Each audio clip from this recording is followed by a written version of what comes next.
अच्छा, ये वीडियो सिर्फ वो स्टूडेंट्स देखें जिनकी अभी बिल्कुल भी तैयारी नहीं है, जिनकी 100% प्रिपरेशन हो चुकी है, वो प्लीज़ इस वीडियो से दूर रहे, क्योंकि ये ना लास्ट 3 डेज़ में पेपर को पास करने का फार्मूला है। तो इसलिए जो ऑलरेडी पेपर की अच्छी तैयारी कर चुके हैं वो काइंडली इस वीडियो से दूर रहें।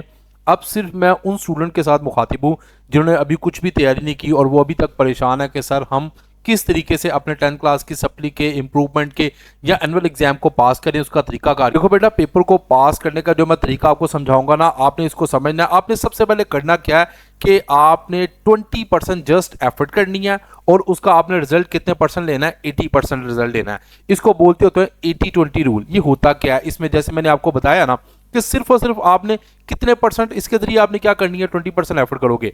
वो एफर्ट क्या है, एक एक पॉइंट को आपने समझना है। मेरी अल्लाह ताला से दुआ है, अल्लाह ताला तमाम बच्चों को अच्छे नंबरों से कामयाबी अता फरमाए, आमीन। आप लोग भी बेटा कमेंट सेक्शन में आमीन लाजमी बोलना।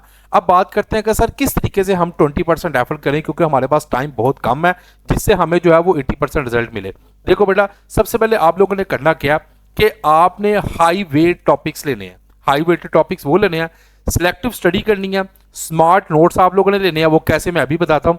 और आप लोगों ने पास पेपर की तैयारी कैसे करनी है, एक्टिव रिकॉल क्या होता है और पेपर अटेम्प्ट करने की स्ट्रेटजी क्या होती है, ये 6 पॉइंट्स मैं आप लोगों को समझाऊंगा इंशाल्लाह ताला। अगर आपकी तैयारी बेटा जीरो भी है ना, तो आप लोग इस काबिल हो जाओगे कि आप लोग आसानी के साथ अपने एग्जाम्स को पास कर लोगे। देखो, सबसे पहले आप लोगों ने क्या करना है कि हाई वेटेड जो टॉपिक्स है ना उनको आइडेंटिफाई करना है। उसके लिए आप लोगों ने करना क्या बेटा, आपने ना लास्ट 5 ईयर्स को जो पास पेपर है ना उनको आप लोगों ने देखना है। जो 5 साल पास पेपर है ना, और उसी में से आप लोगों ने कुछ गेस्ट पेपर तैयार करने हैं, उसी में से आप लोगों ने कुछ इंपॉर्टेंट क्वेश्चंस की लिस्ट जो है वो तैयार करनी है। ऐसे सवाल जो बार बार रिपीट हो रहे हैं ना, वही आप लोगों के लिए समझ लो कि एक गोल्डन अपॉर्चुनिटी है। वो कौन से क्वेश्चंस हैं अभी उस पर बात करते हैं। देखो, आपने क्या करना है, सिलेक्टिव स्टडी में आपने ज्यादा स्टूडेंट पता क्या करते हैं, वो ये मिस्टेक करते हैं, वो पूरे का पूरा सिलेबस कवर करने की कोशिश करते हैं। आपके पास अभी इतना टाइम नहीं है कि आप सारा सिलेबस कवर करो।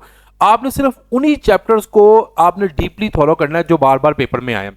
उसके लिए आप लोगों को, जैसे मैंने बताया, आपने क्या करना है, पास पेपर। इसके अलावा हर चैप्टर को जो है वो इक्वल, ये पढ़ने की गलती आपने नहीं करनी। आपने जो है सिर्फ वही चैप्टर पढ़ने हैं जिसमें आपको पता है कि ये पेपर पॉइंट ऑफ व्यू से बहुत ज्यादा वेटेड है और पेपर में इसमें से सवाल आता है। वो पेयरिंग स्कीम आप देख सकते हो। उसके बाद क्या, पेयरिंग स्कीम आपको हमारे चैनल पे मिल जाएगी। उसके बाद क्या, इंपॉर्टेंट और इम्पोर्टेंट में फर्क।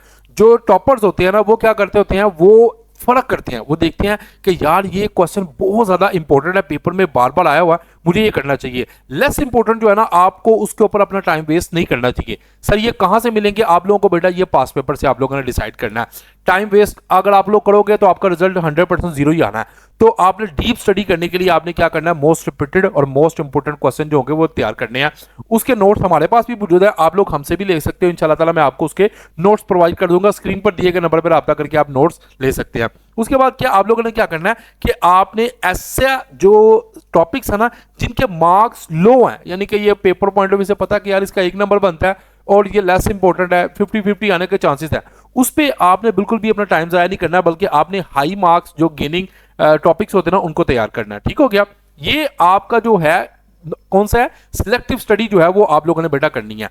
अब अगला तीसरा पॉइंट क्या है, आप लोगों ने क्या करना है बेटा, आपने फॉर्मूला जो होता है ना वो एट अ टॉप ब्लूप्रिंट उसके बनाने हैं। वो क्या है, रोज आपने क्या करना है, एक पास पेपर को सॉल्व करना है रोजाना, या समझ लो कि एक दिन में या चंद घंटों में आप लोगों के पास समझ लो आखिरी 3 से 4 दिन है, तो आपने क्या करना है, रोज एक पास पेपर को सॉल्व करना है। अब आप कहते हो कि सर पेपर 3 दिन बाद है, तो पेपर जो हमारे पास पेपर है वो तो 5 है, तो हम क्या करें यहाँ पे, तो बेटा आपने 5 नहीं तैयार करने, आपने 3 तैयार करने, 3 वो वाले तैयार करने हैं और उन्हीं को बार बार आप लोगों ने क्या करना है, रिवाइज करना है।